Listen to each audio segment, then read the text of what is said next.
এজন্য একাকী জীবন যার যত সুন্দর, তার জীবন তত সুন্দর। কোন জীবন? মানুষের সামনের জীবন না একাকী জীবন? সামনে তো বিভিন্ন কারণে ভালো থাকতে হয়। যেখানে কেউ নাই, তখন যে মনে করে কেউ নাই মানি আল্লাহ পাক আছেন, কেউ দেখে না মানি আল্লাহ পাক দেখেন, তখনও সে ডান হাতে খায়, তখনও সে টুপি পরে খায়, তখনও সে বিসমিল্লাহ বলে খায়, তখনও সে দস্তরখান বিছায়, তখনও সে অশ্লীলতা থেকে বেঁচে থাকে, তখনও সে সুন্নত তরিকা ডান কাতে দোয়া পড়ে ঘুমায়, তখনও সে আল্লাহ পাক আমাকে দেখেন এই কথা তার মনে তখনও থাকে। এত সুন্দর, যেন কত মানুষের সামনে আমল করতেছে। নাহমাদুহু ওয়া নুসাল্লি আলা রাসূলিহিল কারীম, আম্মা বা'দ। আউযু বিল্লাহি মিনাশ শাইতানির রাজীম। বিসমিল্লাহির রহমানির রহিম। শাহরু রমাদান আল্লাযী উনজিলা ফীহিল কুরআন। সাদাকাল্লাহু মাওলানাল আযীম। পবিত্র রমজান মাস, যে মাসে আল্লাহ পাক কোরআনে পাক নাজিল করেছেন। লৌহে মাহফুজ থেকে প্রথম আসমানে 30 পারা কোরআন আল্লাহ পাক রমজান মাসে নাজিল করেছেন। আসমান থেকে এই দুনিয়ায় 23 বছর যাবৎ আল্লাহ পাক অল্প বেশি করে 30 পারা কোরআন নবীজির নিকট নাজিল করেছেন।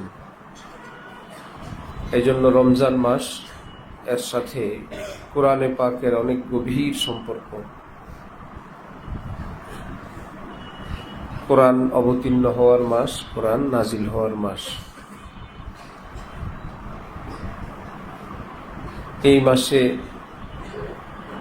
কেউ ছোট্ট কোনো নফল আমল করলে রমজানের বাহিরে ফরজের মর্তবা আল্লাহ নফলকে দান করেন।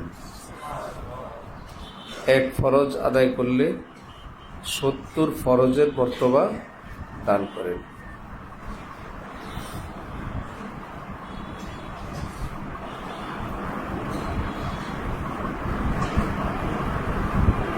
এরকম বরকতের মাস,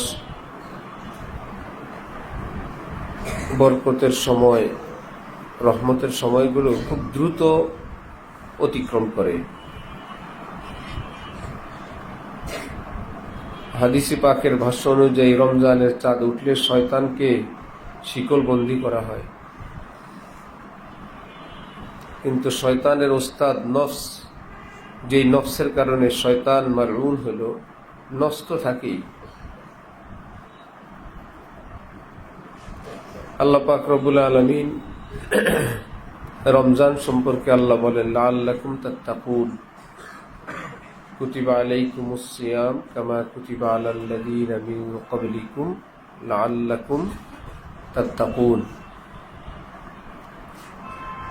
ইবাদত দুই প্রকার, কিছু করণীয়, কিছু বর্জনীয়। আবার দুটোটাকে মিলে এক ভাষায় বলা যায় তাকওয়া। করণীয় বর্জনীয় দুইটাকে এক ভাষায় বলা যায় কি? আবার যদি তাকওয়াকে তুমি ভিন্ন ব্যাখ্যা করো, তখন দেখবা তাকওয়ার অর্থ কোনো আমল করার নাম তাকওয়া না, বর্জন করার নাম তাকওয়া। আমল দুই প্রকার, কিছু করণীয়, কিছু বর্জনীয়। নামাজ কি করতে হয়? পড়তে হয়। রোজা করতে হয়। মিথ্যা ছাড়তে হয়। চুরি ডাকাতি ছাড়তে হয়। হিংসা গীবত ছাড়তে হয়। দোয়া মুনাজাত তেলাওয়াত। তো কিছু করণীয়, কিছু বর্জনীয়, কিছু করতে হয়, কিছু ছাড়তে হয়। যেটা করণীয় এটাকে বলে ইবাদতে মুসবাতা, মুসবাত ইবাদত, অর্থাৎ করণীয়, হ্যাঁ বাচক। আর যেটা বর্জনীয় এটাকে বলে মানফি, না বাচক। কিছু না করো, কিছু হ্যাঁ করো। এই দুইটা কথাই আছে আমাদের কালেমায়, লা ইলাহা ইল্লাল্লাহ। লা ইলাহা হইল না বাচক, ইল্লাল্লাহ হইল হ্যাঁ বাচক। কাউকে মানি না। হা বাচক হলো না না বাচক? না বাচক। কাউকে মানি না, মানি না, না বাচক। ইল্লাল্লাহ, শুধু আল্লাহকে মানি, হা বাচক। কোনো গুনাহ করব না, ইবাদত করব। কালেমার মধ্যে দুটোটা আছে। কোন গুনার পথে যাব না, লা ইলাহা। কোন পথে যাবা? ইল্লাল্লাহ, শুধু আল্লাহর পথে যাব। আল্লাহ, দুইটা মিলে তাকওয়া বলা যায়। আবার তাকওয়াকে আলাদা ব্যাখ্যা করলে তাকওয়ার অর্থ কি? আমল করা না গুনাহ ছাড়া? গুনাহ ছাড়ার নাম কি? তাকওয়া। এর মধ্যে দোনোটাকে আনা যায়। গুনাহ ছেড়ে দেওয়ার নাম তাকওয়া। একটু আগে আমরা বলছি ইবাদত কিছু করণীয়, কিছু বর্জনীয়। নামাজ যদি কেউ না পড়ে কি হবে? গুনাহ হবে। তাকওয়ার অর্থ গুনাহ ছেড়ে দেওয়া। চুরি করে না, ডাকাতি করে না, ইত্যাদি করে না, নামাজ রোজাও করে না, তাকওয়া হবে না। কারণ তাকওয়ার অর্থ হলো গুনাহ ছেড়ে দেওয়া। নামাজ না পড়লে কি হয়? গুনাহ তো ছাড়তে হবে। গুনাহ ছাড়তে গিয়ে কিছু কাজ ছাড়তে হয়, গুনাহ ছাড়তে গিয়ে কিছু কাজ করতে হয়। যালিকাল কিতাবু লা রাইবা ফীহি হুদাল লিল মুত্তাকিন। কোরআন আল্লাহ পাক দিলেন আমাদেরকে মুত্তাকি বানানোর জন্য। একই কথা, কিছু কাজ করার জন্য, কিছু কাজ ছাড়ার জন্য। কিন্তু রমজান যখন দিলেন,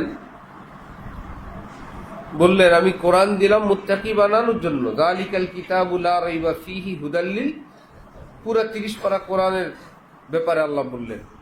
আবার রমজান সম্পর্কে যখন বললেন, আল্লাহ পাক বললেন কুতিবা আলাইকুমুস সিয়াম কামা কুতিবা আলাল লাযীনা মিন ক্বাবলিকুম লাআল্লাকুম তাত্তাকুন। তোমাদেরকে রোজা ফরজ করলাম, তোমাদেরকে যেন তোমরা মুত্তাকি বনো, যেন তোমরা মুত্তাকি হও। 30 পারা কোরআনের সার কথা যেন রোজার মধ্যে আছে। মাগরিবের আগে ইফতার নিয়ে বসে আছে, খায় না, ঠিক না? লা ইলাহা।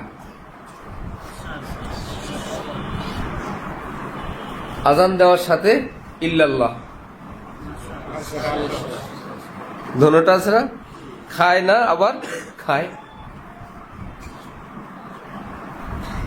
সেহরি খায় খায় খায়, হঠাৎ খবর আসছে সেহরি খাওয়ার সময় শেষ, খাওয়া বন্ধ।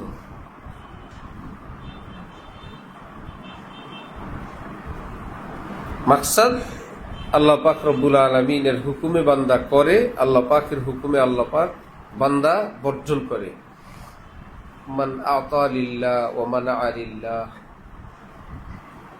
কোনো কিছু দেয় আল্লাহর জন্য, দেওয়া থেকে বিরত থাকে সেটাও আল্লাহর জন্য। আহাব্বা লিল্লাহ ওয়া আবগাযা লিল্লাহ ওয়া আতা লিল্লাহ ওয়া মানা লিল্লাহ। কোন দিনদার আল্লাহওয়ালা মানুষকে ভালোবাসে আল্লাহর জন্য, আর কোন অপরাধীর অপরাধকে চরমভাবে ঘৃণা করে, তার সঙ্গে দূরত্ব অবলম্বন করে, তাও আল্লাহর জন্য। একচেটিয়া কোনো কিছু শুধু মহব্বত করা আল্লাহর জন্য, এটা শরীয়তের নিয়ম না। আল্লাহর মহব্বতে কাউকে ছাড়তেও হয়। তো আল্লাহর মহব্বতে শুধু ইবাদত করণীয় না, কিছু বর্জনীয় আছে। হযরত ওয়ালা করাচি, আমাদের দাদা হযরত রহমতুল্লাহি আলাইহি রহমাতান ওয়াসিয়া, হযরত বলেন দুটো ধরনের ইবাদত আত্মার খোরাক, রুহের খোরাক। যে আবাদতগুলো আমরা করি সেটা এবং যেটা আমরা বর্জন করি সেটা, দুটোটাই রুহের এবং আত্মার কি খোরাক। নামাজ, রোজা, দোয়া, তেলাওয়াত, এটাও আত্মার খোরাক। গুনাহ থেকে বেঁচে থাকা, সেটাও কি আত্মার খোরাক। খোরাক অর্থ খাদ্য।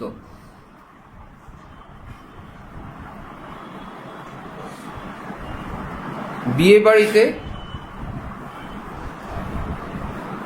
সব মেহমানদের জন্য খাদ্য থাকে, এখান থেকে আবার দুলামিয়াকেও পেশ করে, এটাকে বলে জেনারেল, যেটা সকলের জন্যই প্রযোজ্য। একই পোলাও এটা সাধারণ মানুষদেরকেও দিবে, দুলামিয়াকেও দিবে।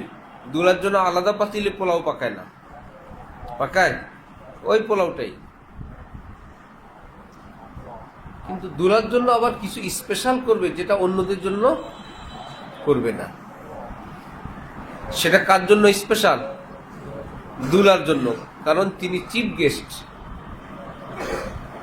হযরত ওয়ালা করাচি বলেন যে ইবাদতগুলো আমরা করি করণীয়, এর মধ্যে ভালো মানুষ এবং পাপিষ্ঠ মানুষ সবাই শরীক।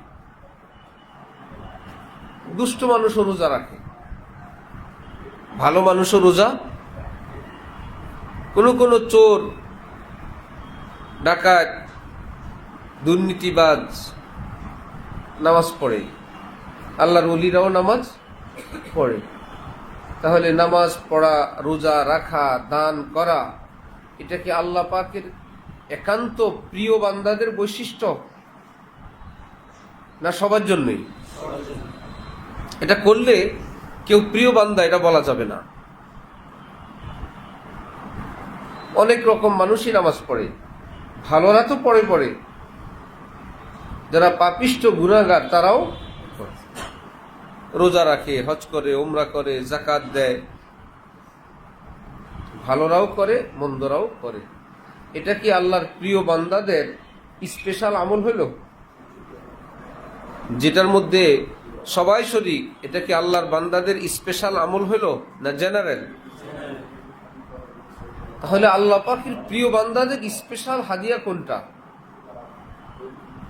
আল্লাহ পাক বলেন ইন আউলিয়াউহু ইল্লাল, হ্যাঁ, গুনাহ থেকে বেঁচে থাকা এটাও রূহের একটা খোরাক। এইটা তো আর পাপিষ্ঠদের ভাগ্যে জুটে না, এটা শুধু আমার ওলিদের ভাগ্যে জুটে। গুনাহ থেকে বেঁচে থাকার এই সৌভাগ্য কাদের নসিব হয়? আল্লাহর ওলিদের। এখানে আর কারো কোনো ভাগ নাই, এরা চিফ গেস্ট। গুনাহ থেকে বেঁচে থাকবে শুধু আল্লাহর ওলিরা, অথবা যারা ওলি হবে তারা, ওলি হওয়ার জন্য যাদের মঞ্জুরি তারা, অন্যরা এটা করতে পারবে না। আল্লাহু আকবার। 1000 বছর যদি কেউ হায়াত পায়, নামাজ রোজা করে, পাশাপাশি কোনো গুনাহ করে, প্রতি বছর রোজা রাখে, হজ উমরা করে, দান সদকা করে, পাগড়ি জুব্বা লাগায়, মাদ্রাসায় পড়ায়, জিহাদ করে, দান সদকা করে, কিন্তু গুনাহ থেকে বেঁচে থাকে না। নফল পড়ে, ইশরাক, আওয়াবিন, তাহাজ্জুদ সব পড়ে, লম্বা লম্বা তসবিহ। এই লোকের নাম গুনাহগার মুসলমান। এই লোকের নাম কি? মুসলমান, গুনাহগার মুসলমান। তাহাজ্জুদ গুজার সাহেবের নাম, কারণ ইবাদত গুলো করে গুনাহ থেকে বেঁচে থাকে না। ইবাদত যেগুলো করে ফরজ ওয়াজিবের পরে আরো করে। আরেক বেচারা এত লম্বা ইবাদত করতে পারে না, শুধু ফরজ ওয়াজিব সুনান মুআক্কাদাত গুলো করে, গুনাহ থেকে বেঁচে থাকে না। এত হজ না, এত উমরা না, এত তেলাওয়াত না, এত জিকির না, এত বড় তসবিহ না, ইশরাক না, আওয়াবিন না, তাহাজ্জুদ, কিন্তু লোকটা গুনাহ করে না। কি করে না? ইসলামের ভাষায় সে একজন আল্লাহর ওলি, আল্লাহওয়ালা মুসলমান। তাহলে আল্লাহ পাক আমাদেরকে রমজান দিলেন পাপিষ্ঠ মুসলমান থাকতে না আল্লাহওয়ালা হইতে? মুত্তাকি হওয়ার অর্থে আল্লাহওয়ালা হওয়া। আল্লাহওয়ালা কারো কাছে ভারী লাগলে মুত্তাকি হইতে এটুকু তো বুঝে, আত্মশুদ্ধি অর্জন করতে এইটুকুন সবাই বুঝে, সবাই বলে। আত্মশুদ্ধি মানে ইসলাম, ইসলাম মানে গুনাহমুক্ত হওয়া। গুনাহমুক্ত হওয়ার নাম তাকওয়া। তাকওয়া মানে বেলায়েত। একই জিনিসের নাম ভিন্ন ভিন্ন। যারা ওলি হওয়া ভয় পায়, সে কি বলে, না আমি ওলি হব না। তাহলে এই ভাষায় বলেন, আপনি কি গুনাহগার থাকতে চান না গুনাহমুক্ত হইতে চান? যে কোনো মুসলমান গুনাহগার থাকতে চায় না গুনাহমুক্ত থাকতে চায়। গুনাহমুক্ত যে থাকে তার নাম ওলি, তার নাম মুত্তাকি। গুনাহমুক্ত থাকার জন্য সবাই রেডি ভাই। গুনাহমুক্তির জন্য রমজান, শবে কদর, শবে বরাত, পাপ থেকে মুক্তির জন্য, আত্মশুদ্ধির জন্য। এই কথাই যখন আবার অন্য ভাষায় চলে আসে, ভাই তাকওয়া অর্জনের জন্য, মুত্তাকি হওয়ার জন্য, আল্লাহর ওলি হওয়ার জন্য, মনে হয় অন্য কিছু। এই ব্যাখ্যাগুলো তো আমাদের না, এগুলো সরাসরি কোরআনে পাকের এক এক জায়গায় এক জিনিসকে ভিন্ন ভিন্ন নামে বলছেন। আল্লাহ আমাদেরকে রমজানের কদর করার তৌফিক দান করেন। অনেক ছড়ানো চিটানো আলোচনা করলাম। সার কথা হলো, এ রমজান গুনাহমুক্ত জীবনের জন্য। যেমন আমরা প্রতিদিন সকালে নাস্তা খেতাম, দুপুরের খাবার, বিকালের হালকা নাস্তা, রাতের খাবার, মাঝে মাঝে পানি, শরবত। এখন আর সেটা হয় না। দুনিয়ার কারোর জন্য না আল্লাহর জন্য? আল্লাহর জন্য। ক্ষুধা আছে তারপরেও না, খাবার আছে তারপরেও না। কারণ আমি খাবার গ্রহণ করব না দুনিয়ার কারোর জন্য না, বরং আল্লাহর জন্য। এই ট্রেনিং। গুনাহ আছে দুনিয়ায়, আমারও মন আছে, চাহিদা আছে, আমি সেই পথে যাব না, আল্লাহর জন্য। जो करता है तू छुप के अहले जहां से, कोई देखता है तुझे आसमां से। কেউ দেখবেন না, আল্লাহ পাক তো দেখবেন। কেউ জানেন না, আল্লাহ পাক তো জানবেন। এই ফিকির যখন বান্দা মনে প্রাণে মজবুত ভাবে মনের মধ্যে বসাবে, এটা নিয়ে যখন জীবন যাপন করবে, তখন তার গুনার ক্ষেত্রেও মনে হবে কেউ দেখেন না, আল্লাহ পাক তো দেখেন। আলাম ইয়ালাম বিআন্নাল্লাহ, সে কি জানে না আল্লাহ পাক তাকে দেখেন।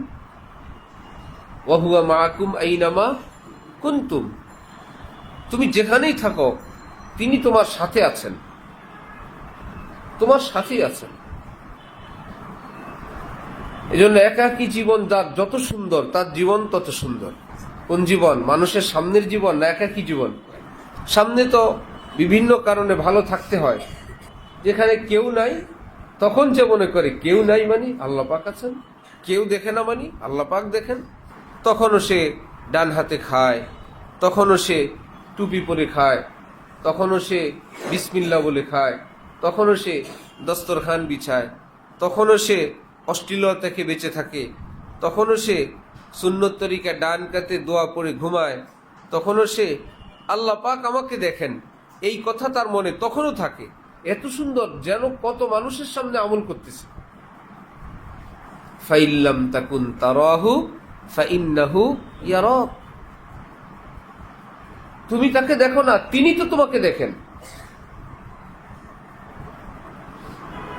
তা'বুদাল্লাহা কাআন্নাকা তারাহু ফাইল্লাম তাকুন তারাহু ফাইন্নাহু ইয়ারাক। এমন সুন্দর করে গুছানো গাছানো আমল করো যেন তুমি আল্লাহকে দেখে দেখে আমল করো। আর শোনো, তুমি যদি নাও দেখো ব্যাপার না, তিনি দেখেন, এটা তো নিশ্চিত। সুতরাং আমলটা কি তুমি দেখার জন্য না আল্লাহকে দেখানোর জন্য? যাকে দেখানোর জন্য তিনি তো দেখেন। আল্লাহ পাক সামি', এটা আমাদের আকীদার অংশ। সর্বশ্রোতা, তিনি সবকিছু শোনেন। আলিম, সবকিছু জানেন। বাসির, সবকিছু দেখেন। এই আকীদা নিয়ে যখন আমরা বাস করব, তখনই আমাদের একা জীবনও সুন্দর হবে। তখনও আচ্ছা একটা কিছু খাইলাম, আচ্ছা ডান দিক থেকে খাই, চুপ, কেউ জানে না। আচ্ছা খেলাম তো একটু বেজোর খাই, বেজোর খেলে আল্লাহ পাক খুশি হন। বেজোর সংখ্যা। একটা জায়গায় গিয়ে চুপে চুপে সবার সঙ্গেই একটা বেজোরের খেয়াল রেখে বসলো। সবাই খায়, খাবার মনে হয় শর্ট, চুপে চুপে হাত নাড়ে আছে শরীর, ভিতরে ভিতরে উদ্দেশ্য আমি একটু কম খাবো। ধুমধাম চলছে, কেউ দেখবে না, আল্লাহ পাক তো দেখবেন যে আমার বান্দা নিজে না খেয়ে অন্যদেরকে খাওয়াইলো। আবার আরেক চুপচাপ আছে, সকলের চেয়ে একটু বেশি খাবো, হারাম হবে, নাজায়েজ হবে, গুনাহ হবে, আরেকজনের ভাগ খাবে। চুপে চুপে একটু কম খাই, চুপে চুপে আরেকজনের সামনে ভালোটা দেই, আরেকজনকে ভালো জায়গায় বসতে দেই। যার ভিতরে এই অনুভূতি আসে আমার আল্লাহ আমার সব দেখেন, সব জানেন, আমি তাকে দেখানোর জন্যই এগুলো করি। তিনি দেখেন, हम अच्छे लिबास इसलिए पहनते हैं ताकि हम अपने अल्लाह को अच्छे लगे। সুন্দর জামা পরে আজকে আল্লাহ দেখলে কত খুশি হবেন, আমি সুন্দর জামা পরছি। সেই জামাটা কি সুন্দর হবে না দুনিয়ার কারো জন্য? আর নিয়ত করলো আজকে আল্লাহ পাক দেখলে কত খুশি হবেন, আমার জামাটা কত পরিচ্ছন্ন, সব কিছু ধোয়া, নখ কাটলাম, মোচ কাটলাম, ফ্রেশ হইলাম, ভালো গোসল করলাম, আল্লাহ পাক দেখলে জানি কত খুশি হবেন যে আমার বান্দা আজকে অনেক পাক পবিত্র হয়েছে। আল্লাহু নাজিফুন ইউহিব্বুন নাজাফা, পরিচ্ছন্নতা তিনি ভীষণ পছন্দ করেন, আজকে তিনি খুশি হবেন। এইবার যার এই অনুভূতি আছে মনে মনে বলবে আল্লাহ আমার ভিতর তো না পাক, আমি তো শরীর পাক করলাম, জামা পাক করলাম, আল্লাহ আমার ভিতরটা আপনি পাক বানায় দেন। লজ্জা ভরে এই কথা বলা, এটার নাম তওবা। আর তাওবাতু আন-নাদামা, অনুতাপ, অনুশোচনা, লজ্জা অনুভব করা অন্তর থেকে, এটাই হাকিকি তওবা। এবং কবিরা গুনাহ মাফ হয় এই তওবা দিয়েই, কবিরা গুনাহ মাফ হয় নাদামত দিয়ে, অনুশোচনা দিয়ে, অনুতাপ দিয়ে। পরলো সুন্দর জামা, কেউ দেখলো না, সে তওবায় হাকিকি করে বসে আছে। সুন্দর জামা, সবাই ভাবতেছে তার মতন আরেক অহংকারী, তার মতন আরেকজন রিয়াকার, আমিও সুন্দর জামা পরছি, উনিও তো সুন্দর জামা পরছেন, আমি পরলাম কাউকে দেখানোর জন্য, আর তিনি সেটা পরে আল্লাহকে দেখানোর জন্য সাজুগুজু করে বসে আছেন। আর এই জামা নিয়ে তিনি তার ভিতর পরিষ্কার করার জন্য চুপে চুপে আল্লাহর সঙ্গে কথা বলতেছেন, উনি ওনার অন্তরাত্মা ধুয়ে মুছে পরিষ্কার হয়ে বসে আছেন। বুঝে আসছে? ये मिलती है खुदा के आशिकों से, ये मिलती है खुदा के आशिकों से, दुआओं से और उनकी सोहबतों से। আর কোথাও না। बताओ मैं ये मिलती है कहाँ से, ये मिलती है खुदा के आशिकों से, दुआओं से और उनकी सोहबतों से। দ্বিতীয় কোনো পথ নাই। मुस्तनद रस्ते वही माने गए जिनसे होके तेरे दीवाने गए, लौट आए जितने फरजाने गए, ताबा मंजिल सिर्फ दीवाने गए। व आखिर दावाना अनिल हम्दुलिल्लाहि रब्बिल आलमीन।